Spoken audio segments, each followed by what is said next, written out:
네, 이미자 의원님 수고하셨습니다. 삼선의 품격이 느껴집니다. 김태선 의원님의 키까지 맞춰서 연설대까지 올려주시는 친절함을 보여주셔서 감사합니다. 다음은 김태선 의원 나오셔서 토론해 주시기 바랍니다.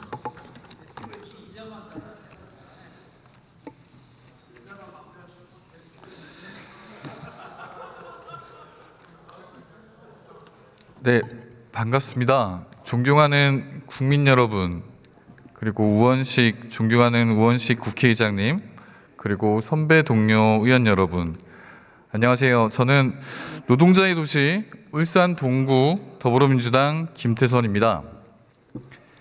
저는 울산 지역의 노동자, 특히 하청 노동자들을 대표해 이 자리에 섰고 그들과 함께 노동조합 및 노동관계조정법, 일명 노란봉투법 개정안을 대표 발의했습니다. 울산 현대중공업 하청 노동자들은 매일 같은 공장에서 같은 일을 하면서도 단지 하청업체 소속이라는 이유로 원청 노동자들과 다른 대우를 받고 있습니다. 원청의 결정이 그들의 임금과 노동 조건을 좌우하지만 그들에겐 원청과 직접 협상할 권리, 대화할 권리조차 없습니다. 제가 1년 반 정도 그 현대중공업 6개 문에서 노란봉투법 통과라는 피켓을 새벽 아침 6시부터 8시까지 출근 시간 동안 꼬박 하루도 안 쉬고 2년 정도, 1년 반 정도를 피켓팅을 했었습니다. 하청 노동자들이 서글픔이 참 많은 것 같더라고요. 처음에는 저한테 저러다 말겠지, 그냥 정치인 하는 구호지라고 그냥 그렇게 봐줬었던 것 같더라고요. 그러다가 6개월 지나고 8개월 지나고 10개월 지나면서 그분들이 서서히 마음을 여는 것 같더라고요. 그래서 차가운 계절의 겨울에는 따뜻한 캔커피도 갖다 주시고, 그리고 무더운 여름에는 물에 담긴 얼음 빙수도 갖다 주시고, 그만큼 그들에겐 좀 절실했던 그런 노란봉투법, 노조법 2조 3조 개정이었습니다. 그분들의 그 진정성이 저의 가슴에 아직까지 새겨져 있고, 전 개인적으로 노란봉투법을 통과시키는 게 저의 국회의원이 된 첫 번째 목표이기 때문에 이번 노란봉투법, 노조법 2조 3조가 통과되고 반드시 윤석열 대통령께서 반대, 제2요건 없이 통과되기를 간절히 소망하고 있습니다. 노란봉투법, 노조법 2조 3조 개정은 제가 있는 현대중공업만의 문제는 아닙니다. 많은 산업 현장에서 하청, 파견, 플랫폼 등의 다양한 형태의 간접 고용 노동자들이 유사한 문제에 직면하고 있습니다. 이들은 실질적으로 원청의 지휘, 감독 아래서 일하지만 현행 노조법상 노동자로 인정받지 못해 노동 3권을 제대로 행사하지 못하고 있습니다. 현대사회는 급속하게 변하고 있죠. 노동자도 그 노동의 형태도 다양하게 변화하고 있습니다. 특히 특수고용 노동자라고 들어보셨죠? 지금 230만에 육박한다고 하고 어느 통계는 500만 명까지 얘기가 나오는 걸 본 적이 있습니다. 보험 설계사, 골프장 캐디, 학습지 교사, 레미콘 운전기사, 화물차 기사, 퀵서비스 기사, 텔레마케터, 간병인, 요즘 많은 대리운전 기사, 그리고 배달 라이더까지 택배기사도 있군요. 이분들은 과연 노동자가 아닙니까? 근로자가 아닐까요? 지금 노조법 현행 2조 3조는 이분들은 근로자가 노동자가 아니라고 합니다. 사용자라고 합니다. 이 부분을 개정해야 되는 거죠. 노조법 2조 3조 개정안은 단순한 법 조항의 변경이 아닙니다. 노동자의 정의를 확대하고 실질적인 사용자 개념을 도입하여 모든 노동자가 평등하게 자신의 권리를 주장하고 보호받을 수 있도록 하자는 것입니다. 더불어 정당한 노조 활동 시 과도한 개인의 손해배상 청구를 제한함으로써 노동자들이 두려움 없이 자신의 권리를 행사할 수 있는 환경을 만들고자 하는 것입니다. 실제 이 손해배상 청구 때문에 수많은 노동자들이 본인의 목숨을 끊고 싸워왔습니다. 두산중공업 배다로 열사, 부산 영도 한진중공업 김주익 지회장 곽재규 조합원이 자결했었습니다. 이 개정안은 수많은 노동자들의 존엄성과 기본권 문제, 나아가 우리 사회의 공정성과 미래가 걸린 중대한 문제입니다. 땀 흘려 일하는 노동자들의 삶이 존중받고 그들의 권리가 보장되는 사회, 그것이 우리가 꿈꾸는 정의로운 대한민국의 모습일 것입니다. 하지만 안타깝게도 우리 사회의 노동 현실은 이러한 이상과는 너무나도 큰 괴리를 보이고 있습니다. 헌법 제33조 모든 국민에게 근로조건의 향상을 위한 자주적인 단결권, 단체 교섭권, 단체 행동권, 즉 노동 3권을 보장하고 있습니다. 이는 노동이 단순한 생계수단이 아니라 인간다운 삶을 영위하기 위한 필수적인 요소임을 명확히 하는 것입니다. 노동자는 자신의 노동을 통해 정당한 대가를 받고 인간적인 노동 환경에서 일할 권리가 있습니다. 노동자는 약자입니다. 사용자는 생산 수단을 갖고 있는 강자입니다. 노동자 한 명과 사용자 한 명이 싸울 수는 없습니다. 노동자는 단결하고 힘을 합쳐야만 사용자와 싸울 수 있습니다. 아니, 대화할 수 있습니다. 노동자들은 노동조합을 결성하고 단체 교섭을 통해서 자신의 권익을 보호하고 향상시킬 권리가 있습니다. 이러한 노동 3권은 민주주의 사회에서 노동자의 기본적인 권리이며 사회 정의 실현을 위한 필수적인 요소입니다. 그러나 대한민국 사회는, 대한민국의 노동 현실은 헌법 정신과는 거리가 먼 것 같습니다. 비정규직 노동자들은 정규직 노동자에 비해 낮은 임금, 열악한 노동 환경에 처해 있습니다. 또한 사회보험 가입률도 낮아 사회 안전망에서 배제되는 경우가 많습니다. 비정규직 문제는 단순한 경제적 수익 규모나 노동 양태의 차원을 훨씬 넘어섭니다. 한 작업장 내에서 그들과 사용자 및 정규직과의 관계는 너무나 종속적입니다. 수익 규모뿐만 아니라 나날의 일상과 마음의 상처에서도 그러합니다. 많은 비정규직 노동자들과 그의 자녀들은 안정된 삶뿐 아니라 예측 가능성에 기반한 장기적 계획을 세우기가 정말 어렵습니다. 2023년 정규직 362만 원을 번다고 합니다. 비정규직은 196만 원의 돈을 벌고 있다고 하죠. 166만 원의 역대 최대 격차로 벌어졌습니다. 똑같은 노동을 하는데도 말입니다. 현대자동차의 왼쪽 바퀴를 만드는 정규직과 오른쪽 바퀴를 만드는 비정규직이 왼쪽 바퀴하고 오른쪽 바퀴 뭐가 다르다고 임금 차이가 이렇게 많이 나는 겁니까? 비정규직은 정규직에 비해 임금을 거의 절반밖에 받지 못하고 있는 것입니다. 근속기간 역시 비정규직은 정규직의 3분의 1 수준밖에 안 됩니다. 2023년 기준 정규직의 근속기간은 98개월인 것에 반해 비정규직의 근속기간은 32개월입니다.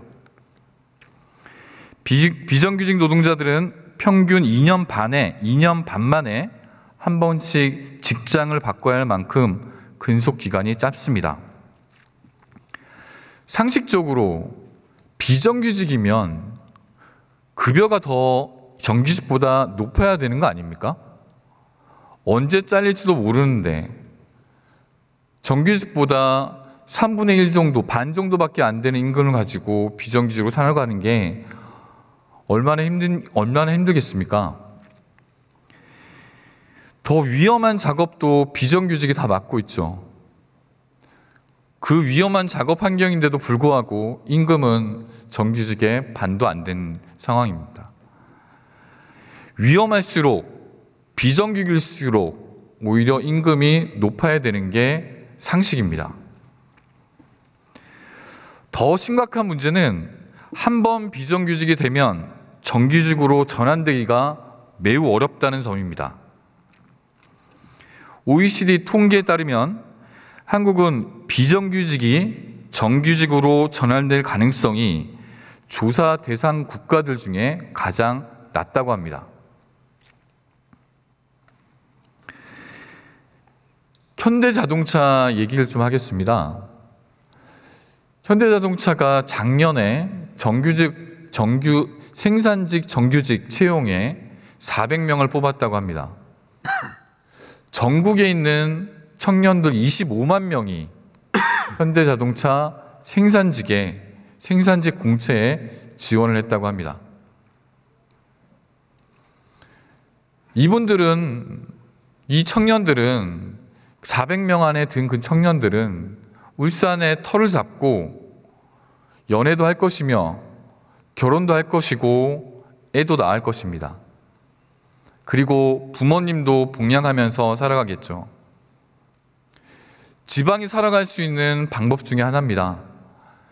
생산직 공채, 사무직 공채, 안정된 직장이기 때문에 가능합니다. 청년들은 임금은 다소 낮더라도 안정적인 공채, 안정적인 정규직을 원하고 있습니다.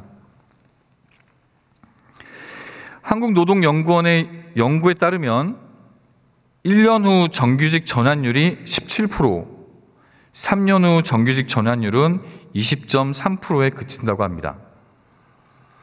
이는 한 번 비정규직이 되면 80~90%는 생애 내내 정규직과 차별되는 삶을 살아야 한다는 것을 의미합니다. 대한민국은 이제 신분 고착 사회라는 점을 분명하게 보여주고 있습니다. 산업재해와 장시간 노동에 대해서도 말씀드리겠습니다. 매년 2,000여 명에 넘는 노동자들이 산업재해로 목숨을 잃고 15,000명의 노동자들이 직업병으로 고통을 받고 있습니다. OECD 평균 2배를 훌쩍 넘는 산업재해율은 우리 사회가 노동자의 생명과 안전을 얼마나 등한시하는지 여실히 보여주고 있습니다. 장시간 노동, 위험한 작업 환경, 안전교육 부족 등이 산업재해의 주요 원인으로 지목되고 있으며 이는 기업의 이윤 추구와 노동자의 안전 사이의 불균형이 심각하다는 것을 의미합니다. 2018년도 태안화력발전소에서 숨진 김용균 씨가 가장 좋아하는 음식은 갈비찜이었습니다. 2021년도 평택항에서 사망한 이선호 씨는 어머니의 시금치 나물을 제일 좋아했다고 합니다. 이들의 소소한 일상과 꿈은 산업 현장의 안전 불감증으로 인해 영원히 사라졌습니다. 한국 사회에서 산업재해의 유가족이 된다는 것은 사망 원인을 죽은 사람의 과실로 몰아가는 사용자 측과 질긴 싸움이 시작된다는 것을 의미한다고 합니다. 사람이 일하다가 노동을 하다가 죽었는데 기업은 벌금만 내면 그만인 잔인한 이 현실, 이것이 바로 우리가 마주하고 있는 참담한 노동의 현실입니다. 제가 살고 있는 울산 동구는 현대중공업 조선소가 있는 마을입니다. 여기는 정형외과가 참 많아요. 한 정거장 지나면 정형외과가 있습니다. 이게 왜 그럴까 잘 몰랐는데 저도 성인이 되면서 조선소에 있는 친구들 그리고 부모님 세대를 보면서 이해가 좀 되더라고요. 제가 선거 기간 내내 사람들과 정치인들이 악수를 많이 하잖아요. 악수를 많이 하면서 느꼈던 건데 손가락 한 개 없는 분들이 참 많습니다. 다 절단되고 어렵게 노동자로 조선소의 작업 환경에서 힘들게 살아간 노동자들이기 때문이죠. 참 답답함이 많습니다. 한국 노동자들의 연간 평균 노동 시간은 정말 길죠. 한국은 OECD 국가 중 노동 시간이 가장 긴 국가 중에 하나입니다. 2022년 기준 한국의 평균 노동 시간은 1,901시간인 반면에 EU 27개국의 노동자들의 평균 1,571시간, 330시간가량 더 한국 노동자들이 일을 하고 있습니다. 국제노동조합 총연맹이 매년 발표하는 세계 노동권 지수에는 대한민국은 11년째 최하위권인 5등급에 머물러 있습니다. 이는 중국, 캄보디아, 인도, 필리핀과 함께 노동권이 전혀 보장되지 않는 나라로 분류된 것입니다. 더 충격적인 것은 한국보다 바로 낮은 최하 등급인 이 나라에는 팔레스타인, 시리아, 소말리아 같은 전쟁 등으로 법 제도가 제대로 정비되지 않은 나라가 있다는 겁니다. 저희 한국 바로 밑에 있는 나라가 이런 나라들입니다.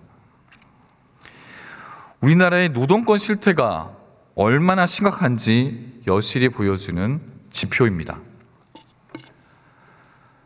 구체적인 수치를 살펴보면 더욱 참담합니다. 노동자 10만 명당 산업재해 사망자는 4.3명으로 세계 3위입니다. 노동조합 조직률은 13.1%로 OECD 평균에도 미치지 못합니다.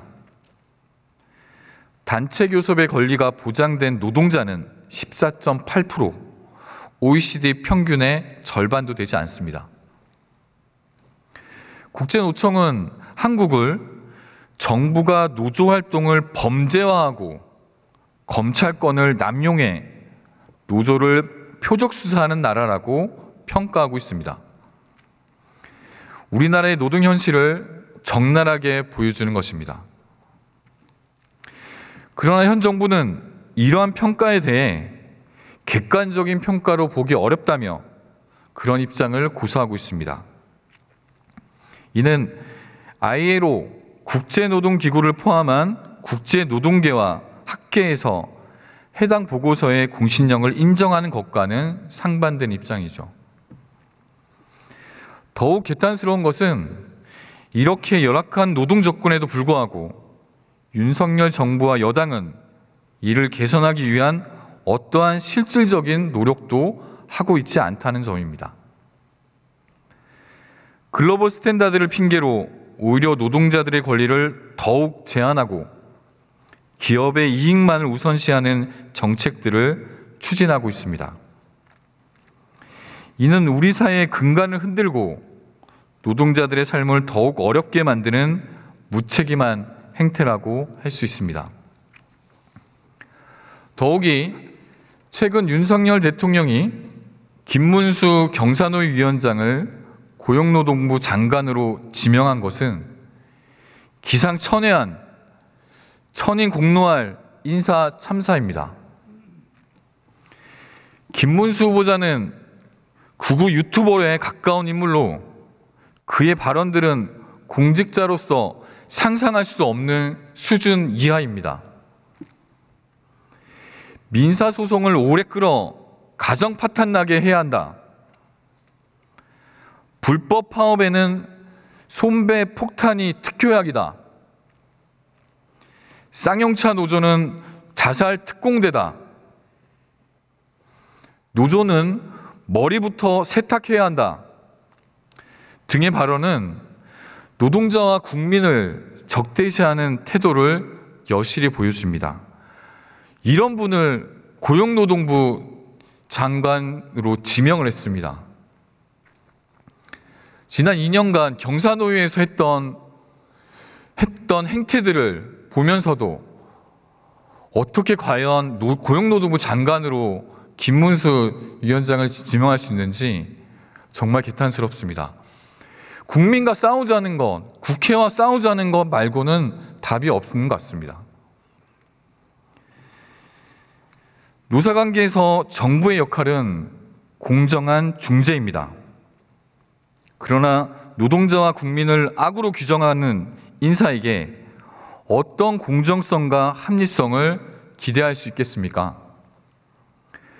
극우 유튜버 그 이상도 그 이하도 아닌 자를 고용노동부 장관으로 지명한 것은 윤석열 정부가 스스로 반노동, 반국민적 정부임을 자인하는 것과 다름없습니다. 김문수 후보자는 경사노위 위원장으로 재직하는 동안 노사정 협의와 사회적 대화의 문화를 완전히 파탄낸 장본인입니다. 윤석열 대통령께 간곡히 요청드립니다. 김문수 지명을 철회해 주십시오. 김문수 지명자께도 요청드립니다. 본인이 그 자리에 앉을 인물이 안 됩니다. 거절해 주십시오. 그게 국민과 국회를 위한 도리라고 봅니다. B급 지도자들에게는 A급 참모가 모이지 않습니다. B급 지도자에게는 B급, C급, D급만 옵니다. 더 이상 밑으로 내려가지 말아 주십시오. 정부는 이 부적절한 인사를 즉각 철회하고 노동자와 국민의 권리를 존중하는 인사를 고용노동부 장관으로 다시 지명해야 합니다. 윤석열 정부가 보여주는 이러한 일련의 사태들은 우리나라 노동 환경의 심각성을 여실히 보여주고 있습니다. 노동자의 권리가 지속적으로 위협받고 있는 현 상황에서 우리는 더 이상 손을 놓고 있을 수 없습니다. 따라서 노조법 개정을 통한 노동자의 권리 보장과 노동 환경 개선은 더 이상 미룰 수 없는 시급한 과제가 되었습니다. 이는 단순히 노동자들만을 위한 것은 아닙니다. 건강한 노사관계와 공정한 노동 환경은 우리 사회 전체의 발전을 위해 필수적입니다. 현행 노동법은 근로자의 정의를 지나치게 좁게 해석해서 많은 노동자들이 보호의 사각지대에 방치되고 있습니다. 노조법 2, 3조 개정은 국제노동기구의 공고사항을 반영한 것이며 이미 많은 선진국에서 시행하고 있는 제도입니다. 이를 통해 우리는 노동권 보장의 사각지대를 해소하고 모든 노동자들의 권리를 보호할 수 있을 것입니다. 우리는 현실을 직시해야 합니다. 우리는 노동권 지수 세계 최하위라는 불명예를 안고 있습니다. 단순히 수치의 문제가 아닙니다. 우리 사회의 근간을 이루는 노동자들의 기본적인 권리와 존엄성이 심각하게 훼손되고 있다는 것을 의미합니다. 이러한 현실 속에서 본회의에 상정된 노조법은 단순한 법률 개정이 아니라 이는 우리 사회가 노동의 가치를 어떻게 인식하고 어떤 미래를 그려나갈 것인지 결정하는 중요한 선택입니다. 울산 현대중공업의 하청 노동자들을 비롯해 수많은 노동자들의 절박한 목소리에 이제는 우리가 응답해야만 합니다. 노조법 개정을 통해 우리는 더 정의롭고 더 평등하며 더 지속 가능한 사회로 나갈 수 있습니다. 제가 환노위에서 활동을 하면서 노조법 2, 3조 관련해서 국힘의원들과 얘기를 좀 많이 나눴던 것 같아요. 소위에서도 얘기를 나눴고, 그리고 그 전에 공청회, 청문회도 있었고요. 그리고 법안 소위, 안건조정위원회까지 저는 그런 기대를 했던 것 같습니다. 단 하나라도, 단 한 건이라도 타협할 수 있는 게 있었으면 좋겠다라고 생각을 했었습니다. 근데 정부 안은 저희가 노조법 2, 3조 7개 문안을 바꾸는 건데 단 하나도 수용하지 못했습니다. 나중에 설명드릴 테지만 신용보증인 제도, 실제로 사문화되어 있는 이 제도조차 대체로 받을 수 없다. 완전 수용 불가로 말씀하시더라고요. 대화할 수 없었습니다. 타협할 수도 없었던 것 같아요. 대화나 타협할 자세가 현 정부, 여당은 없었습니다. 그래서 이렇게 지금 이 자리까지 와 있는 것 같습니다. 이제 제가 몇 가지 말씀을 좀 드릴 텐데, 그 노동자들의 목소리 수기를 또 한 개 정도 읽어드리고, 그리고 노조법 2, 3조 하나하나를 하나하나 개정의 당위성에 대해서 좀 설명을 좀 드리겠습니다. 이후에 노조법 2, 3조 개정 반대 의견에 대해서 반박하는 얘기를 좀 말씀드리겠고요. 그리고 시간이 된다면 노동시장 구조 개선과 노동권 강화 방안에 대해서 말씀드리고, 그리고 실제 외국에서는 어떻게 하고 있는지 그 외국의 사례를 좀 말씀드리겠습니다.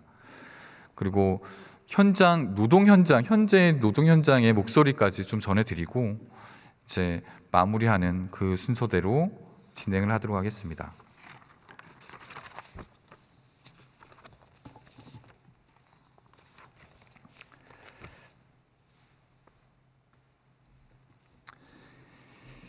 제가 지금 전해드릴 이야기들은 실제 노동 현장에서 일어나는 생생한 증언이자 우리 사회의 부끄러운 자아상입니다. 제가 노조법 2, 3조 각 항목 하나하나를 짚기 전에 이 수기를 읽어드리는 이유는 이분들이 이 하청 노동자들의 이 절박함, 절실함을 좀 전달하고 싶은 마음입니다. 노동자들의 고통과 절망, 그리고 그들이 간절한 희망이 담겨 있는 삶의 이야기를 통해 노동 현장의 실상을 직시하고 변화의 필요성을 절감하셨으면 좋겠습니다. 그들의 절박한 외침을 통해 우리 사회가 노동의 가치를 되새기는 시간이 되었으면 좋겠습니다.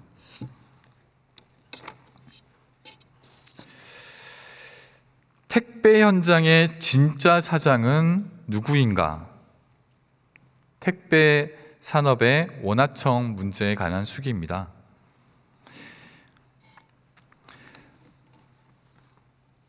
택배 현장에는 사장이 3명 있습니다. 진짜 사장인 택배사, 계약서상 사장인 대리점, 그리고 무늬만 사장인 개인 택배 노동자. 택배 현장에는 노동자가 없고 사장 3명만 있는 것입니다. 택배 기사는 대리점이 요구한 위스탁 계약서를 쓰고 택배사 원청의 지시를 받아 화주 또는 고객에게 택배사가 주문받는 물건을 집하 배송합니다. 택배사 로고를 차량에 도색하고 택배사 로고가 부착된 작업복과 조끼를 입습니다. 즉 자신의 노무를 제공하고 그 대가에 의해 생활하는 근로자입니다. 그러나 계약서는 근로계약서가 아닌 위수탁 계약서이고 받는 대가가 급료나 임금이 아닌 수수료라는 이유로 택배사들과 정부는 우리가 근로자가 아니라고 얘기합니다. 근로자가 아니기 때문에 퇴직금도 호봉도 없습니다. 지난 사회적 합의에 의해 산재보험과 고용보험료를 택배사가 부담하게 되었지만 국민연금과 건강보험은 여전히 회사가 들어주지 않습니다. 원청 관리자 수준에 불과한 대리점에 15% 가까운 수수료를 떼이고 부가세라며 10%를 떼이고 기름값, 차량 관리비도 식대도 모두 스스로 부담해야 합니다. 무엇보다 과중한 노동시간, 열악한 터미널 환경, 폭염과 혹한 대책, 임금 인상 문제 등을 해결할 수가 없습니다. 주 40시간, 주 52시간이라는 근로시간 제한도 적용이 안 돼서 주 6일, 주 60시간 근무가 일반적입니다. 그나마 사회적 합의 이전의 주 72시간에서 많이 줄어든 것입니다. 휴가는 물론 반차, 월차도 없고 경조사 휴가도 없습니다. 쉬고 싶으면 하루 2, 30만 원에 달하는 용차비를 감당해야 합니다. 터미널은 원청의 소유이나 교섭은 대리점과 해야 하고 대리점은 우리는 들어줄 능력이 없다고 말하고 원청은 우리는 교섭 당사자가 아니라고 말합니다. 이러한 무책임하기 짝이 없는 택배 현장의 시스템은 코로나에 따른 택배 물량 급증이라는 문제를 만나 결국 붕괴했습니다.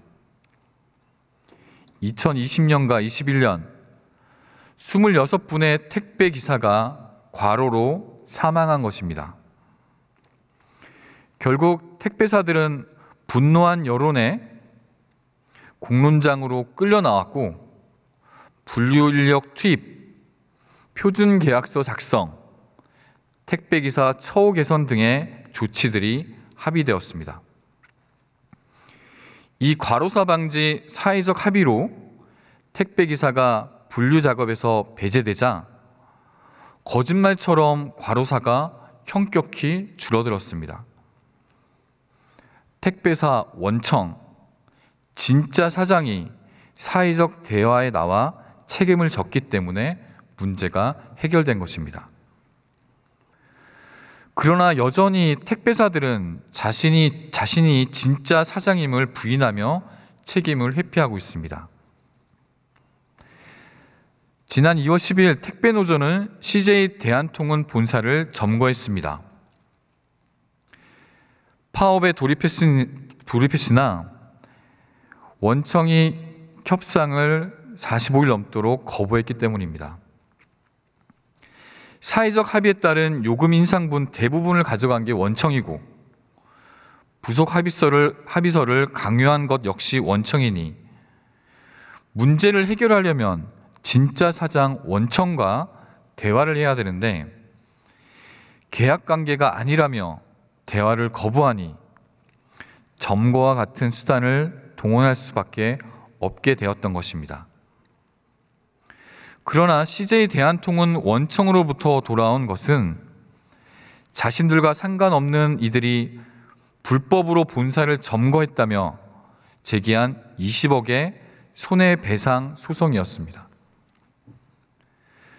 노조법 2, 3조가 개정된다면 앞으로 택배사 원청은 파업 초기부터 노조와 협상을 하게 될 것이며 정상적 택배 현장 운영을 위해 노동자들과 대화를 하게 될 것입니다. 당연히 점거 농성 같은 투쟁을 할 필요도 없게 될 것이며 언론에서 과격하다고 비난하던 하청 노동자들의 격렬한 투쟁 역시 줄어들게 될 것입니다. 문제를 해결하려면 문제의 원인을 찾고 그 원인에 대해 책임 있는 이들의 필요한 조치를 취해야 해결됩니다. 노동자들에게 노동자 대우를 해주고 책임과 권한이 있는 진짜 사장이 교섭에 나와 문제를 해결해야 합니다. 단순한 진리입니다. 노조법 2, 3조 개정이 교섭을 촉진하는 법이며 책임질 이들이 책임지게 하는 법이라는 점을 강조하고 싶습니다. 감사합니다. 이게 좀 이따 설명드릴 테지만 CJ 택배 판결이 나왔고 실제로 대한통운이 실질적 사장이다라는 판결이 나와서 이 부분이 지금 노조법 2, 3조 개정의 가장 주요한 근거가 되고 있습니다. 지금 제가 말씀드린 한 노동자분의 삶의 이야기는 단순한 개인의 사연이 아니라 우리 사회의 구조적 문제를 여실히 보여주는 것이며 동시에 우리가 나아가야 할 방향을 제시하고 있습니다. 이러한 현실을 개선하고 모든 노동자들의 권리를 보장하기 위해 22대 국회가 특히 노력해야 될 때입니다. 그러면 그 첫걸음 바로 노조법 2, 3조 개정안에 대해서 설명을 드리겠습니다.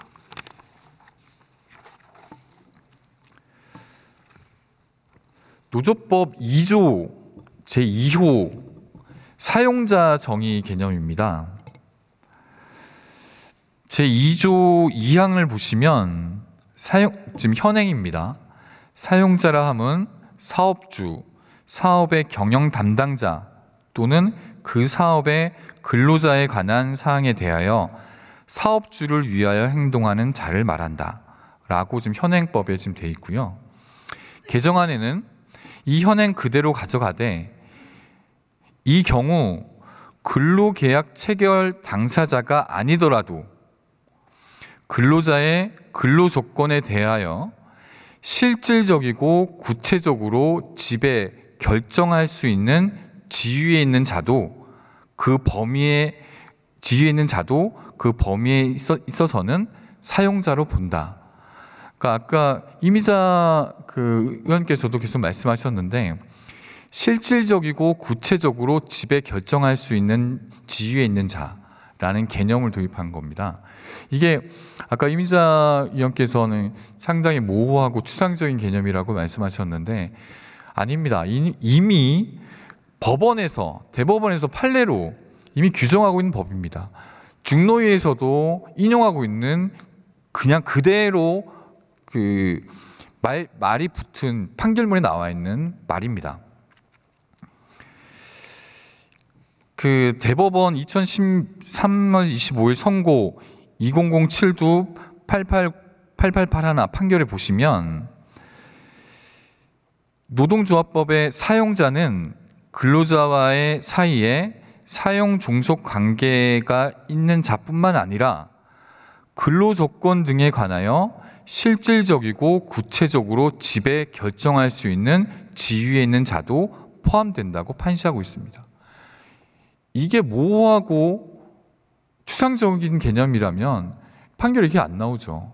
이미 판결에 나와 있는 거를 인용해서 저에게 개정안을 만든 겁니다. 이러한 사법부의 일련의 판결이 노동조합법의 규정으로 입법해서 노동 3권을 보장하고 근로조건을 유지 개선하고자 하는 게 이 노동조합법 제2조 제2호 사용자 정의 개념이죠. 정리하면 지금 사용자의 개념을 좀 더 확대했고 실질적이고 구체적으로 지배 결정할 수 있는 지위에 있는 자라는 개념을 추가한 겁니다. 아까 얘기했지만 대한통운이 택배 기사한테 어디 가고 그리고 그 대한통운 로고도 박힌 차를 몰고 조끼도 입고 지시받아서 하는 거거든요. 그러면 당연히 대한통운이 이 실질적이고 구체적으로 지배 결정할 수 있는 지위는 자죠. 당연히 이게 원청이고 대화를 해야죠. 그렇게 지금 사법부에서도 그 판결이 그런 추세로 지금 가고 있는 게 사실이고요. 두 번째입니다. 제2조 제4호 노동조합의 정의, 노동조합 정의 개정입니다. 여기서 그 2조 제4호는 노동조합의 정의를 다음과 같이 하고 있습니다. 노동조합이라 함은 근로자가 주체가 되어 자주적으로 단결하여 근로조건의 유지, 개선, 기타 근로자의 경제적, 사회적 지위의 향상을 도모함을 목적으로 조직하는 단체 또는 그 연합단체를 말한다. 다만 다음 항목의 1에 해당하는 경우에는 노동조합으로 보지 아니한다. 이 노동조합으로 보지 아니한다는 조항에서 한 개, 라 항목을 삭제하는 겁니다. 라가 뭐냐면 근로자가 아닌 자의 가입을 허용하는 경우. 이거 얼핏 보면 근로자가 아닌데 가입 안 하는 게 너무 당연한 거 아니야 라고 지금 생각할 수 있을 텐데 이것 좀 구체적으로 보면 아까 말했던 특수고용 노동자들이에요. 아까 했던 택배기사분들이죠. 택배기사분들은 사용자로 보고 있습니다. 노동자로 안 보고 있어요. 근데 과연 이분들이 노동자가 아닙니까? 이분들이 가입을 못하게끔 만들어 놓은 게 지금 2조 4호입니다. 그래서 이 부분을 삭제하면 자연스럽게 택배기사분들도 그 노조를 만들 수 있는 근거가 되는 거죠, 한마디로.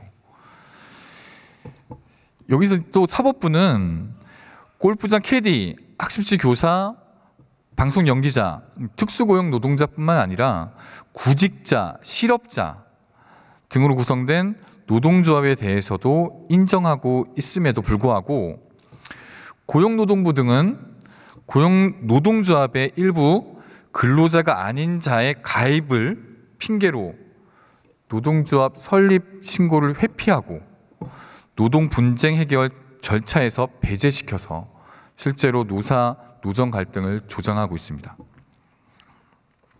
이미 ILO에서는 우리나라의 제2조 제4호 단서 라목 근로자가 아닌 자의 가입을 허용한 경우 이 폐지하라고 일관되게 요구를 하고 있던 겁니다. 그리고 이것보다 이 안에 보면 근로자가 주체가 되어라고 규정하고 있는데 이 자체만으로도 충분히 이 라 항목 폐지하고 똑같은 개념이라고 보셔도 될 것 같아요.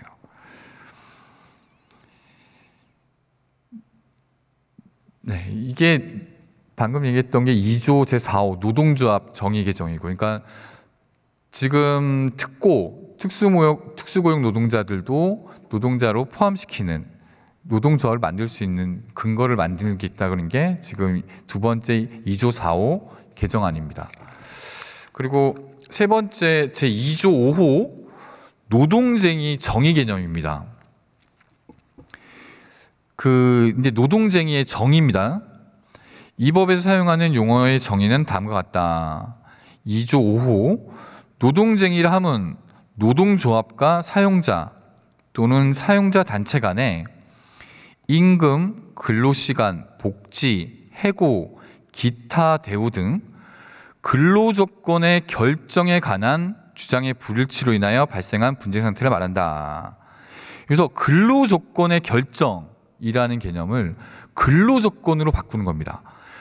근로조건의 결정, 이것과 근로조건의 차이는 뭐냐면 근로조건을 결정하는 과정에서 발생하는 이익분쟁, 지금 현행법이 이 이익분쟁만을 얘기하는 거거든요. 근데 이미 결정된 이 근로조건을 이유로 발생하는, 예를 들면 사용자의 일방적 단체 협약 위반이나 미이행, 이런 부분에 대해서 요구할 수 있는 권한을 주자는 거예요. 그러니까 근로조건의 결정이라고 하면 이미 결정된 것만 관해서만 얘기할 수 있는 거고, 근로조건의 결정이 아닌 근로조건이라 했을 때는 향후에 벌어질 수도 있는 것에 대해서도 그 노동쟁의를 할 수 있게끔 만들자는 거거든요. 이걸 가지고 참 말들이 많은데, 이게 엄밀히 보면 저희가 1996년 그 노동법 날치기, 이때 96년 이전에는 근로조건의 결정이란 말이 없었어요. 이 날치기 하면서 결정이란 말을 쓰면서 이익 분쟁만을 한정해서 만들었습니다. 그래서 이게 그 노동법 날치기라고 했던 거죠. 이걸 이전으로 돌리자는 것밖에 안 돼요, 이거는. 다시 정리하면 근로조건의 결정을 근로조건으로만 바꾸면 됩니다. 이미 결정된 불합리한 근로조건에서도 노동자들이 목소리를 낼 수 있게끔, 권리 분쟁까지 목소리 낼 수 있게끔 하겠다는 취지입니다. 1996년 이전으로 돌아가는 법입니다, 이게. 그만큼 96년에 노동법 날치기로 개혁이 됐던 거죠. 근데 이것도 실제로 96년 이전에는 아무 말 없었다가 이거 바뀌고 나서는 이게 너무나 잘못된 건데도 불구하고 이걸 바꾸자고 하니 또 반대를 해요, 이거를. 그 당시 노태우 정권이었죠? 그때 시행됐던 건데도 불구하고 지금 반대를 하고 있습니다. 이게 세 번째 조항이었고요. 그리고 그 네 번째, 제3조 손해배상 청구의 제한 개정, 그리고 제3조의 2 신설입니다. 이게 실제로 노란봉투법이 처음 알려지게 된 계기가 됐던 거죠. 손배 조항이죠. 실제로 제 동구에, 울산 동구에 있는 현대중공업 같은 경우도 그 노조 활동하시는 분들은 다 몇십억, 20억, 30억씩 다 갖고 계세요. 그러니까 그리고 이걸 가지고 이용을 합니다. 똑같이 부진적 연대라고 나중에 설명드릴 텐데, 기업에서 피해를 받았다, 400억을 받았다라고 하면 조합원 개개인한테 400억씩 다 물립니다. 그리고 나서 재산권 압류가 들어가죠. 월급도 그 가장 기본적으로 살 수 있는 그것만 빼고 다 압류가 됩니다. 그러면 생활 자체가 안 돼요. 애들 학원도 못 보냅니다. 식비도 제대로 안 나온다고 하더라고요. 그러면서 회유를 하는 거죠. 이거 풀어줄 테니까 노조하지 마라. 이렇게 회유가 들어가면, 그러면 부부싸움도 많이 합니다. 그래서 이런 노조하시는 분들, 가정 파탄난 분들이 너무 많아요. 아이들도 불쌍하고 그 부인도 불쌍하고 그 남편도 불쌍하고, 이게 가정 파탄의 주범이 되고 있습니다, 실제로. 좀 구체적으로 들어가서 제3조 손해배상 청구 제한. 이 현행법은 사용자는 이 법에 의한 단체 교섭 또는 쟁의행위로 인하여 손해를 입은 경우에 노동조합 또는 근로자에 대하여 그 배상을 청구할 수 없다. 이렇게 돼 있거든요, 지금. 그러니까 그 합법적으로 노동쟁의를 했을 때 이거 관련해서는 당연히 손배소를 청구할 수 없다, 이 내용입니다. 근데 이거를 어떻게 개정하냐면 사용자는 이 법에 의한 단체 교섭 또는 쟁의행위, 이까지 똑같습니다. 그 밖에 노동조합 활동으로, 이게 들어간 겁니다. 그 밖에 노동조합 활동으로 인하여 손해를 입은 경우는 노동조합 또는 근로자에 대해서 그 배상을 청구할 수 없다. 이게 제 3조 1항 얘기인데, 그 대한민국 헌법은 다들 아시겠지만 단결권, 단체 교섭권, 단체 행동권을 보장하고 있습니다. 사용자는 노동조합 또는 근로자의 노동 3권 행사를 수인해야 할 의무가 있습니다. 이걸 받아들일 수밖에 없어요. 사용자의 책임이거든요. 그러면 따라서 사용자의 손해배상 청구의 제한 대상은 대한민국 헌법이 보장하는 단결권의 행사에도 적용돼야 합니다. 너무 당연한 얘기죠. 이 법에 의한 그 밖의 노동조합의 활동으로 인한 손해배상 청구를 제한하는 이 규정을 삽입한 겁니다. 이 헌법이 보장하는 단결권 행사에도 당연히 적용돼야 되니까 이것도 어쩌면 너무 당연한 워딩이에요. 근데 이 당연한 말인데도 참 넣기가 힘드네요, 진짜. 3조 2항입니다. 이게 신설이고 뭐냐면 사용자의 불법 행위에 대하여 노동조합 또는 근로자의 이익을 방해하기 위하여 부득이 사용자에게 손해를 가한 노동조합 또는 근로자는 배상할 책임이 없다. 예를 들어서 이게 사용자의 불법 행위입니다. 사용자가 불법 행위를 저지른 걸 알아서 이거에 방해하기 위해서 그 노동자들이 그 기업에 손해를 가한 경우 어떻게 할 것이냐. 이때 책임을 배상할 책임이 없도록 만들어진 겁니다. 이게 너무 당연한 거죠, 이거는. 이게 바로 그 정당방위 개념이거든요. 민법 761조에 나와 있는 걸 그대로 차용한 겁니다. 그 사용자 측의 단체 교섭 거부, 이게 대우조선해양, 지금 하나오션에 있는 대우조선해양의 사용자 측 단체 교섭 거부, 이런 불법적인 사용자의 불법입니다. 그리고 CJ 대한통운의 대체 인력 투입, 정당한 파업을 하고 있는데 대체 인력을 투입한 거죠. 이것도 사용자의 잘못된 행위죠. 그리고 CJ 대한통운의 합의했는데 파기를 했어요. 그리고 물리력 사용도 있고요. 이 불법 행위에 기인하는, 이에 대항하는 과정에서 발생하는 것에 대해서 손배소를 면제한다는 겁니다. 이게 민법 761조 타인의 불법 행위에 자신과 제3자 이익을 방어하기 위한 부득이하게 가한 손해는 면책하고 있는 만큼 이를 노동조합법에도 맞게 반영한 거라고 보면 됩니다. 그리고 제3조 3항도 신설했습니다. 법원은 단체 교섭, 쟁의행위, 그 밖의 노동조합의 활동으로 인한 손해배상 책임을 인정하는 경우 각 손해배상 의무자별로 귀책 사유와 기여도에 따라 개별적으로 책임 범위를 정해야 한다. 그 아까 잠깐 말씀드렸던 이 부분이 그 단체 행동권을 가장 제약하는 건데, 이걸 부진적 연대 책임이라고 각각 노동자 개인별로 부진적 연대 책임으로 인정해서 그 부과하는 방식을 없애자는 겁니다.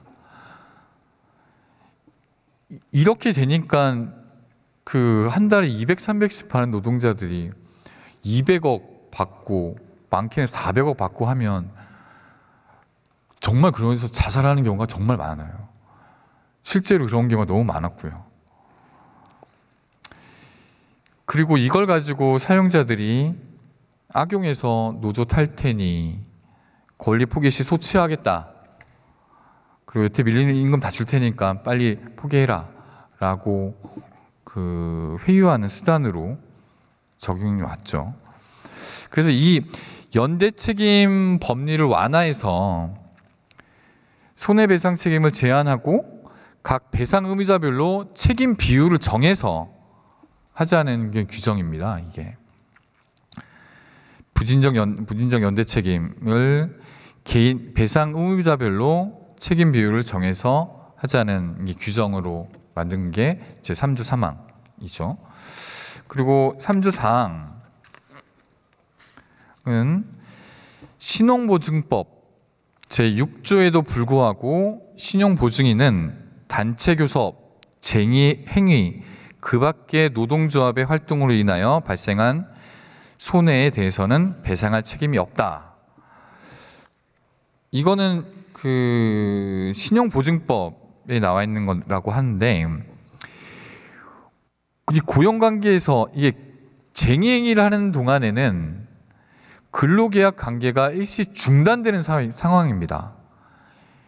그런데 이 고용관계에서 신용보증인에게 근로계약이 중지된 동안에 발생한 손해에 대해서 책임을 묻는 게 신용보증인 제도의 취지와 배치되죠. 이 정근대적 관행이고, 그 신용보증법에도 불구하고 노동관계에서는 그 배상 책임을 제한하도록 규정을 신설한 겁니다. 그리고 제 3조의 2 책임의 면제를 신설했습니다. 이게 사용자는 단체교섭 또는 사용자입니다. 사용자는 단체교섭 또는 쟁의행위, 그 밖의 노동조합의 활동으로 인한 노동조합 또는 근로자의 손해배상 등 책임을 면제할 수 있다. 이게 그 업무상 배임죄, 이것 때문에 사용자들은 어쩔 수 없이 이거 해야 된다라고 지금 얘기를 하는 거거든요. 근데 이것도 저는 좀 말도 안 된다고 봐요. 그래서 이 조항을 넣어서 그래, 업무상 배임죄 이제 안 하게 해줄게, 지금 이 조항입니다.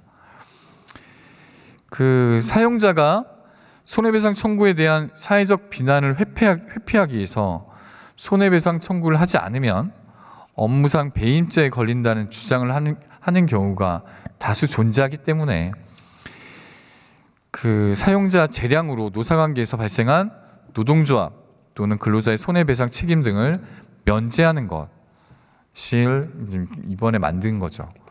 이렇게 지금 7개의 조항을 지금 했는데, 제가 앞서 말씀드렸지만 그 현 정부와 여당은 이 7개 중에 단 하나도 받질 않아요.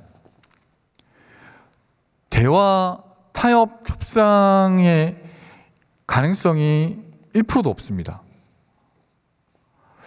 저는 이게 잘 이해가 안 가요. 그러니까 이미 사문화되어 있는 규정인데도 불구하고 이런 거조차 받지를 않고 대화 자체를 지금 거부하고 있는 거예요. 그래서 아까 뭐 이미자 의원께서는 항상 열려 있어. 뭐 그 소위에서도 얘기 안 했다고 하고, 뭐 청문회 그리고 공청회 뭐 거기서 뭐 했냐고 하시는데, 아니 대화를 안 하는데 어떻게 합니까? 뭔가 타협점이라도 내놔야죠. 저희 안을 내놨으면 그게 아니다라고 하면 다른 안을 내놔야죠. 그래야 얘기가 되는 거 아닙니까? 그러면서 더 얘기를 하세요. 뭔가를 가져와서 얘기를 할 수 있는 게 아니고 그냥 우리 법이 안 된대요. 민주당 법안이 안 된대요. 지금 우리 개정안으로는 얘기가 할 수 없다는 거예요. 아무 근거도 없습니다. 다른 대안이 없는데도 대화를 하자고, 소위에서 얘기를 더 하자고 계속 얘기를 하고 있죠. 대화를 할 수가 없는 구조인데도 불구하고요.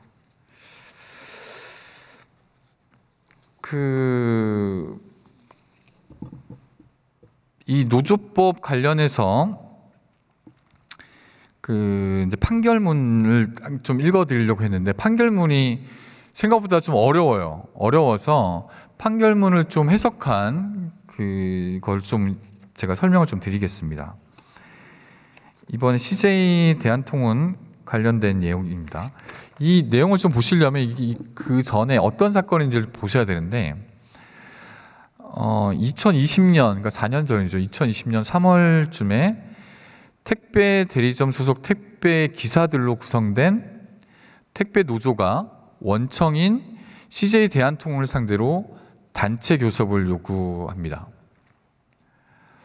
택배 노조는 개인 사업자 신분으로 택배 대리점과 계약을 맺었으나 원청인 CJ 대한통운의 지시를 받고 물품을 배달하기 때문에 CJ 대한통운이 교섭에 응해야 된다고 주장을 했죠.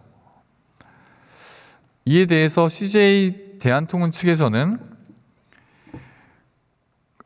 안 된다, 대화 안 한다 라고, 너희들이 그 계약 교섭 대상은 하청이다, 하청 대리점이다 라고 못을 박았죠.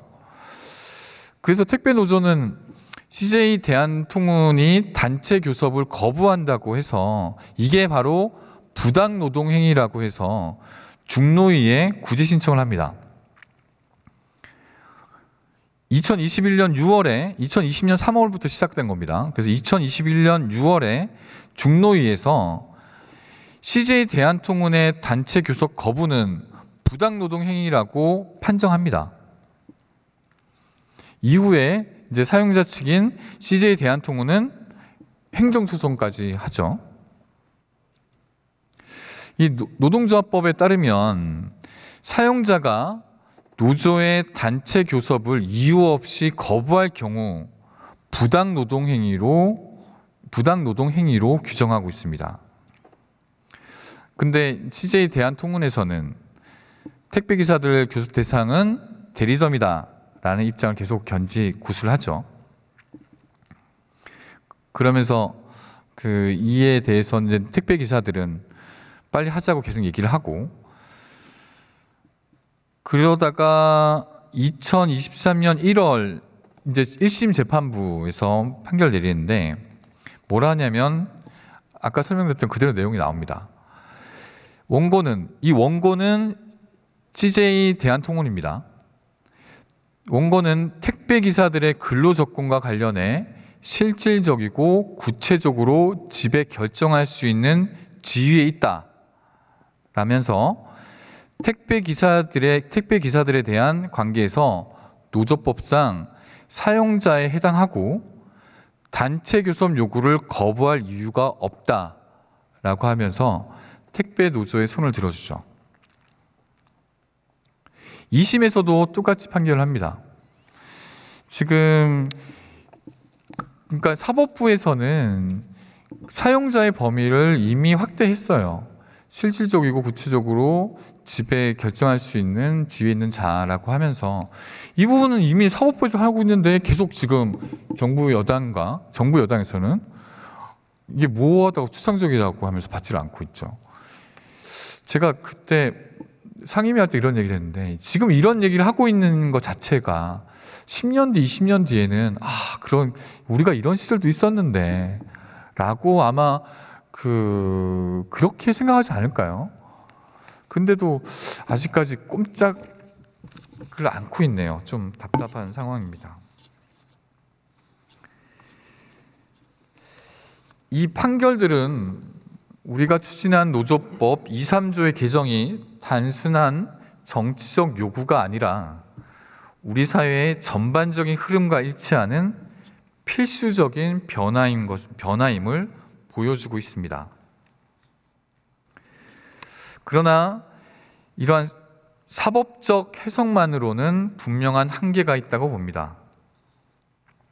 그래서 우리는 보다 근본적이고 포괄적인 변화를 위해 노조법 2, 3조의 개정을 추진하고 있죠. 이러한 노력이 단순히 우리나라만의 독특한 시도는 아니라고 말하고 싶습니다. 실제로 많은 선진국들은 이미 변화하는 노동 환경에 맞춰 노동법을 개정하고 노동자의 권리를 확대하는 방향으로 나아가고 있습니다.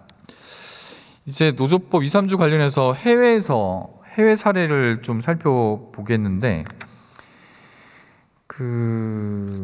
해외 사례를 간단하게 나눠서 간단하게 좀 설명 좀 드릴게요.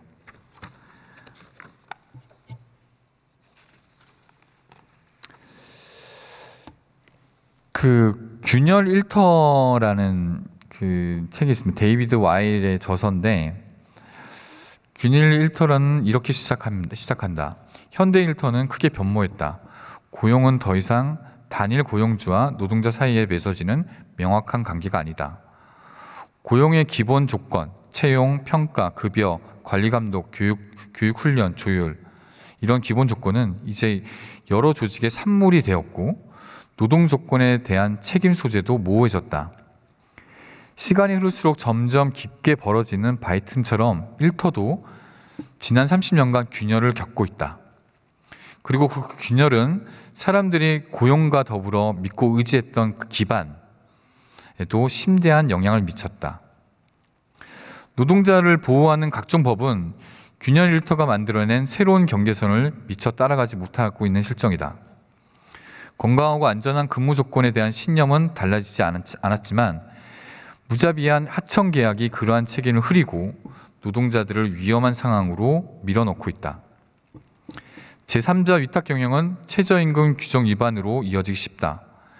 균열 고용의 한 형태인 프랜차이징 역시 가맹본사의 까다로운 품질 기준 요구가 가맹점의 법규 위반 동기를 부채질하기도 한다. 균열의 원인으로서 인건비 절감에 드는 논의들은 세 가지를 강조한다. 첫째는 노조 회피를 위한 기업의 장기적 노력이다. 고용 털어버리기는 단합된 노조 인력 구조에서 법률, 전략, 역사적으로 노동조합 결성 자체가 어려운 고용 구조로 이를 이전해 버리는 전략이다. 둘째는 실업보험이나 산재보험 등 법정 사회보험료와 퇴직금이나 민간보험료 등을 외부로 이전하려는 의도이다. 미국 기업은 소위 베네핏으로 불리는 복지 부담이 크기 때문에 이 동기도 적지 않다. 셋째는 책임 최소화다. 업무와 관련된 각종 사고, 질병, 사망을 비롯하여 차별, 성희롱, 부당행위 등에 따른 각종 법적 책임을 타인에게 이전하려는 것이다. 균열 일터의 최종적인 모습은 이익과 책임의 분열이지만 그 책임은 제품과 제품 만들기의 분리다. 상품이나 서비스 등 제품의 품질 기준은 매뉴얼, 공급 기준, 계약 조건 등을 통해 엄격히 관리, 감시, 집행하면서 제품을 만드는 사람들의 대우에 관해서는 의도적으로 무관심, 침묵, 무시한다. 대기업은 자신의 역량 대부분을 자신에게 돈을 지급하는 소비자에게 맞춘다. 그러나 자신의 돈을 지급하는 거래업체와 그 노동자에게는, 그 근로자에게는 어떤 방법과 수단을 통해서든 기준을 맞출 것을 요구하면서 그러한 방법과 수단을 야기하는 위험과 비용과 노력은 무시한다. 균열 일터의 사업 거래 방식은 종류가 다양하고 내용도 복잡해 보이지만 기본은 품질에 관한 종속 계약과 사람에 관한 독립 계약의 외형을 띠고 있다. 전자로서 자신이 원하는 품질 결과를 얻으면서도 후자를 통해서는 제품 생산 과정에서 발생하는 각종 법적 책임에서 벗어난다. 지금 가장 애용되는 계약 형태는 도급이지만 민법 제정자들이 생각했던 도급의 원형과는 한참이나 거리가 멀다. 도급인에게 종속된 수급인은 자신의 계산과 판단에 따라 이를 완성하는 것이 아니라 도급인이 정한 기준과 절차, 즉 타인의 계산과 판단에 따라 일을 한다. 즉 유사 도급 계약을 애용한다. 수급인의 종속은 대개 경제적인 것이지만 종족 작업의 기준과 절차 등 작업 과정에 대한 인적인 것이기도 하다. 이러한 사업적인 인적 종속성은 점점 확대, 강화되는 경향이다. 오직 안전과 위험에 관한 부분만 독립적이다. 균열의 모습은 종종 피라밋이나 위성 구조로도 설명된다. 하나의 원청, 하나 이상의 협력업체, 협력업체의 하청업체, 또 그 밑에 개인 사업자 등의 피라밋이나 위성처럼 체계화 혹은 연결되어 있다. 분명한 것은 원청에서 멀어질수록 이익은 줄어들고 위험은 늘어난다. 하청의 이용은 외국에서도 종종 발견되는 일이지만 원청과 하청 노조 사이의 교섭 요구는 일부 국가의 현상이다. 유럽 국가들은 예를 들어 독일, 영국, 프랑스, 이탈리아, 스페인 등의 국가들에서는 원하청 단체 교섭에 관한 문헌을 찾아보기 어렵다. 산업별 교섭이나 업종별 교섭을 주로 하는 국가들에게서는 하청 근로자의 요구가 그러한 교섭에서 함께 협의되고 조정되기 때문이다.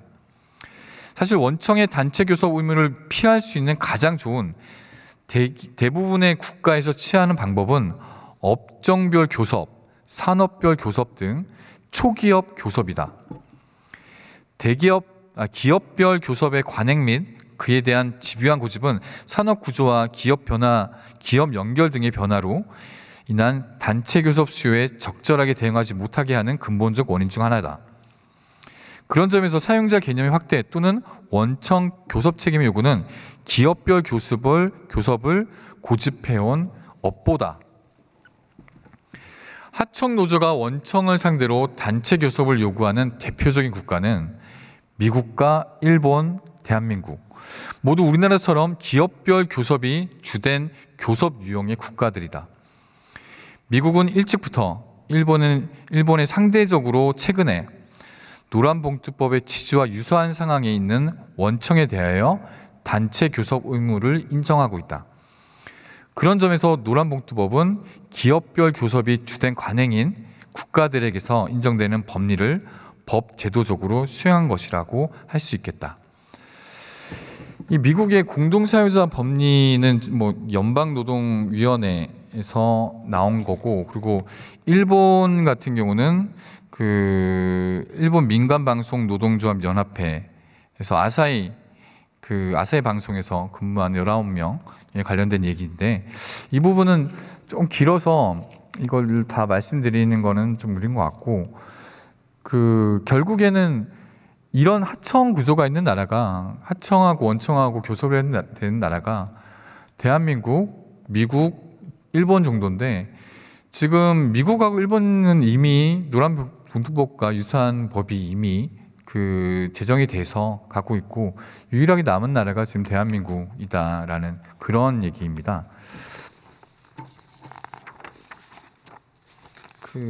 이 해외 사례는 저희 보좌진도 찾아봤는데 굉장히 많더라고요. 그러니까 좀 안타까웠던 게, 이게 유럽같이 할 수 있는 구조가 안 되다 보니까, 이게 고질적으로 이런 구조다 보니까 이 노란봉투법이란 노조법 2조 3조 개정이 필수적으로 나올 수밖에 없는 구조로 해서, 이게 우리나라가 참 좋아하는 미국 이런 나라 거 받아서 하면 될 것 같은데, 이것도 왜 또 이런 건 안 따라가는지 전 좀 이해가 좀 안 됩니다. 노조법 개정 반대 의견에 대해서 이제 반박을 좀 하겠습니다. 제가 원래는 한 3시간, 4시간 하려고 했다가 이미자 의원께서 굉장히 좀 오래 하셔가지고 저희 더불어민주당 환경노동위원회 위원분들이 굉장히 열의에 불타시고, 실제로 노조법 2조 3조 개정에 대해서 굉장히 열정을 갖고 계신 분들이 많으셔서 개인적 욕심은 좀 오래 하고 싶기도 합니다. 근데 다른 분들도 꼭 다들 한마디씩 할 수 있도록 최대한 저도 적절하게 진행을 좀 해서 짧고 굵게 좀 진행을 하도록 하겠습니다. 노조법 개정 반대 의견에 대한 반박입니다. 먼저 첫 번째로, 노조법 개정안은 법적 안정성과 예측 가능성이 없어 법치주의의 근간을 흔든다, 그런 입법이다라는 건데, 이게 계속 지금 얘기했던 건데, 노조법 2조 정의, 사용자 정의 개념은 이미 확립된 현행 사용자에 대한 대법원 그리고 하급심의 판례 법리를 그대로 반영한 입법입니다. 모호하다, 추상적이다. 그러면 대법원하고 하급심의 판례가 모호하고 추상적인 개념이겠죠. 그대로 가져온 개념이기 때문에 법치주의 근간을 흔드는 법, 법치주의 근간을 흔드는데 대법원에서 이렇게 판례를 내리겠습니까? 말도 안 되는 얘기고요. 이거는 이미 앞서서 실질적 구체적으로 지배 결정할 수 있는 표현 이 자체는 지금 벌써 저도 한 3번째 얘기를 하고 있는 것 같아서 그 법치주의 근간을 흔드는 입법이라는 거는 뭐 말도 안 되는 얘기로 넘어가도록 하겠습니다. 그리고 노조법 개정안은 파업 만능주의가 우려되는 입법이다. 이 노조법 만들어지면 다 파업할 거다. 파업 조장법이다. 엄청 얘기 많이 나오죠. 근데 이것도 저는 말도 안 된다고 보는 게 그 대화가 안 되니까 파업을 하는 거거든요. 만약에 지금 하청 노조하고 대화를 한다면 파업을 오히려 안 하죠. 파업 조장법이 저는 아니라고 봐요. 그리고 이거는 좀 전에도 말씀드렸지만 1996년도에 그 노동법 날치기 이전의 규정으로 복귀한 거기 때문에 그 노조법 개정안이 파업 만능주의다. 파업만 할 수 있게끔 만든다는 것도 그럼 96년 이전에는 계속 파업했습니까? 그 논리가 말이 안 되죠. 이것도 네, 이건 한 게 이게 했었구나. 권리 분쟁 얘기는 좀 전에 해서 네, 넘어가도록 하겠습니다. 그리고 3번째, 노조법 개정안은 노동조합의 불법 행위에 대해서만 민법상 손해배상 원칙의 예외로 인정한다.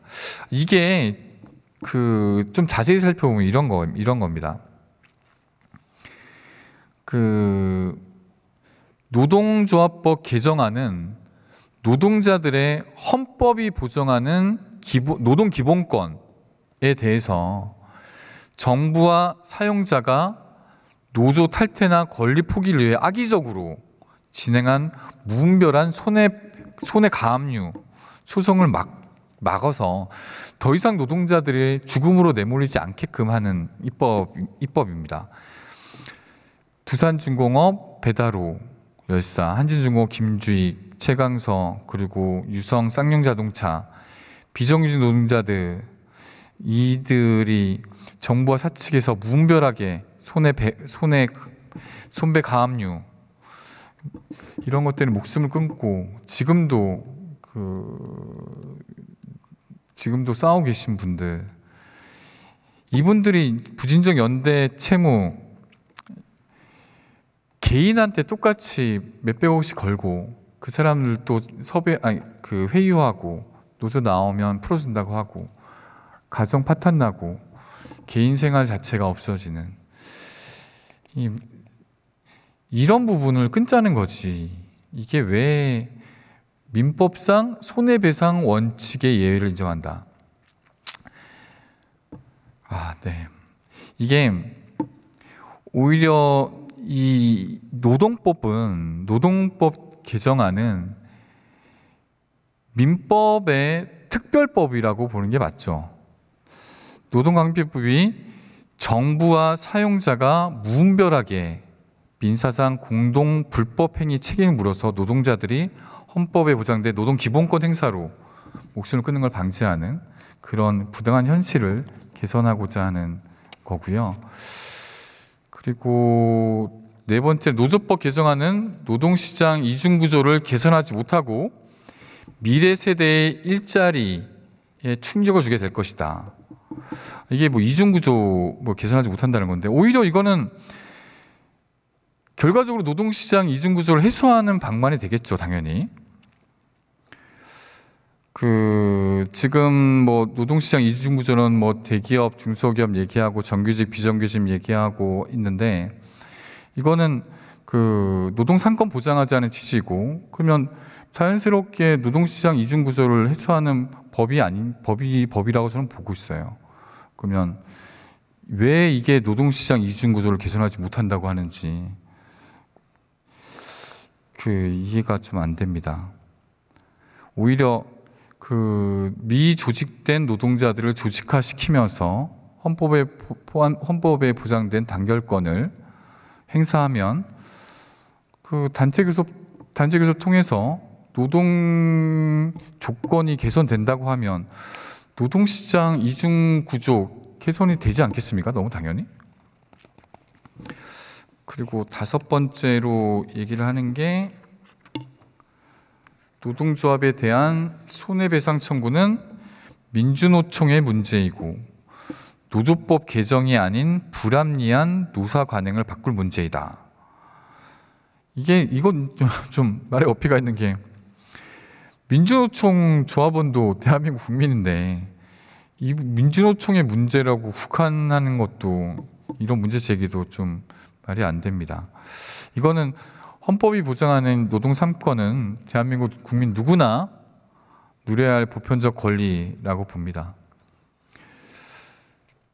이게 민주노총에 대한 인식이 굉장히 안 좋아서 그 정부 여당이 민주노총에 대한 부정적 인식에 기초해서 이런 말을 만들어내고 있는 거 아닌가라는 생각이 좀 드네요, 오히려.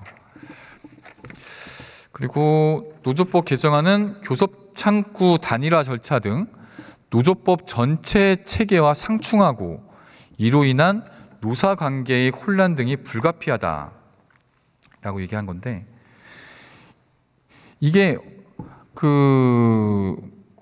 원래 노동 3권은 법률이 없더라도 헌법 규정만으로도 효력을 발휘할 수 있는 구체적 권리라고 합니다. 그리고 또 교섭 창구 단일화 절차에 포함될 수 있는지 이거에 따라서 노동조합법상 사용자 개념이 달라진다고 해석하는 것이 앞뒤가 바뀌었죠. 본말이 전도된 거죠. 그리고 이미 그 노동조합법에 보면 교섭창구 단일화 제도는 이미 나와 있습니다. 그에 따라서 법을 시행하면 되는 거죠. 이것 때문에 노조 교섭 창구가 단일화가 안 된다라는 얘기는 저는 시행도 안 해보고 하는 핑계고, 아니 법에 나와 있고 이 법대로만 시행하면 되는데 이게 만약 2개 이상이면 어차피 법에는 교섭창구 단일화를 하도록 만들도 돼 있으니까요. 문제가 없는데 본인들이 이 법에 규정해 놓고 나서도 문제가 생길 거다라는 기우를 좀 하고 있는 것 같습니다. 그리고 이전 정부에서도 정당한 단체 행동권 범위 확대와 무분별한 손해가압류 제한이 국정과제였으나 추진되지 않았다라는 건데, 실제로 제가 문재인 대통령을 청와대에서 모시면서 문재인 대통령이 개인적으로 제일 아쉬웠던 부분이 경사노위 부분입니다. 이제 민주노총이 실제로 들어오지 못하면서 같이 하지 못하면서 판이 좀 어그러지고 했었던 게 사실이거든요. 근데 이는 이제 노사 모두가 이제 사회적 대화의 적극성을 보이지 않아서 추진되지 못했던 거지, 문재인 정부가 추진하려는 의지가 없었다라는 거는 결코 아니라고 저는 보고 있어요. 오히려 윤석열 정부에서 이제 김문수 위원장, 지금 노동부 장관으로 지명된 김문수 위원장이 경사노위 위원장이 되면서 사실상 사회적 대화가 실종되고 차단되었죠.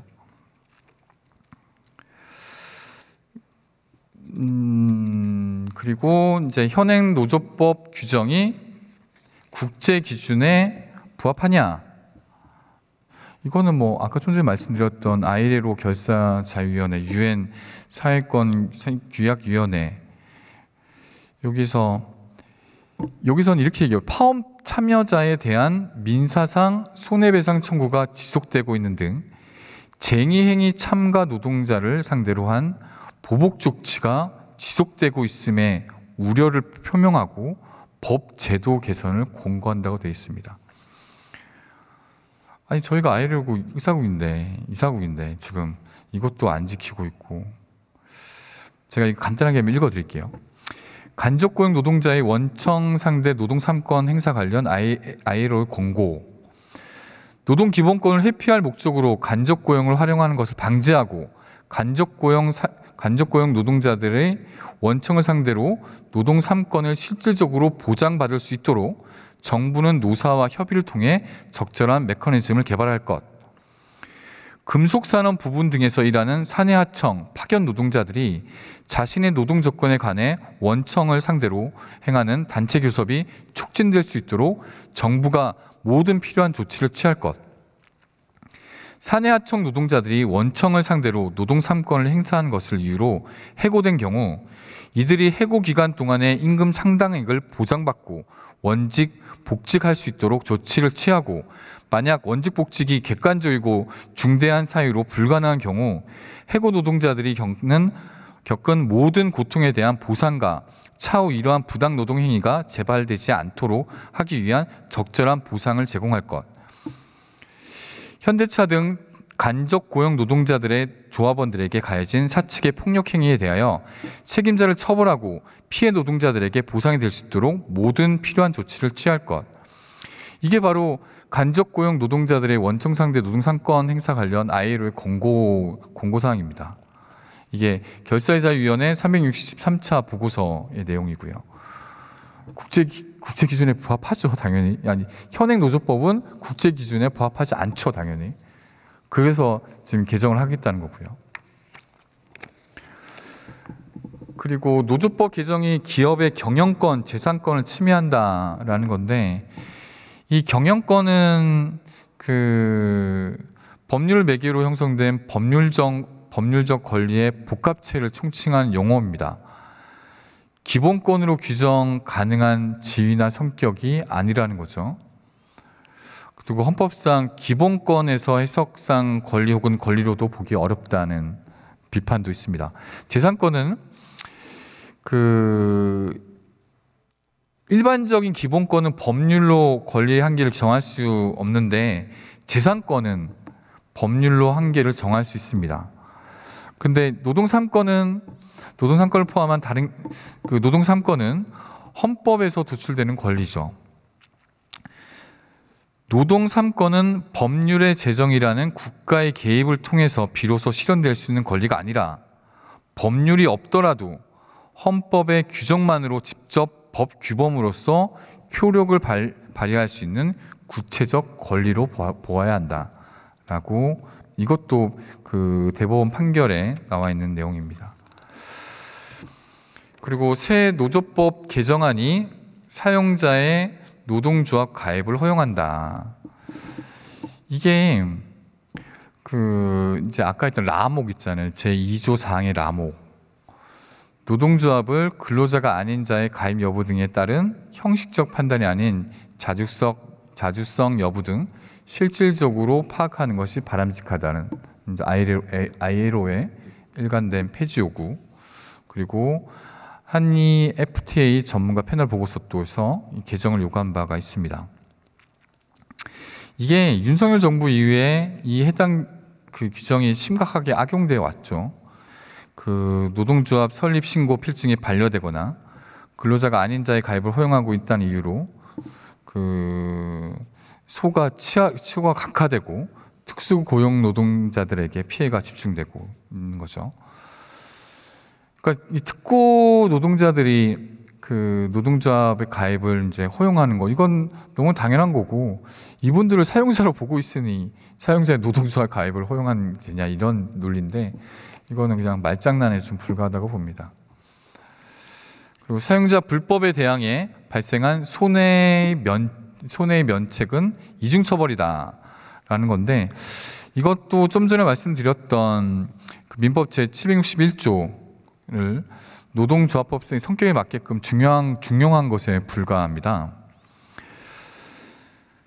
그러면 이게 만약에 이중처벌, 부당노동행위로 처벌받는 사업주가 손해배상 청구권이 박탈되는 것이 헌법에서 금지하는 이중처벌에 해당하는 것이라면 피해자는 불법 행위에 대해 손해배상을 청구할 수 있다고 한 민법 제761조 제1항의 단서 또한 위헌이라고 봐야 되겠죠.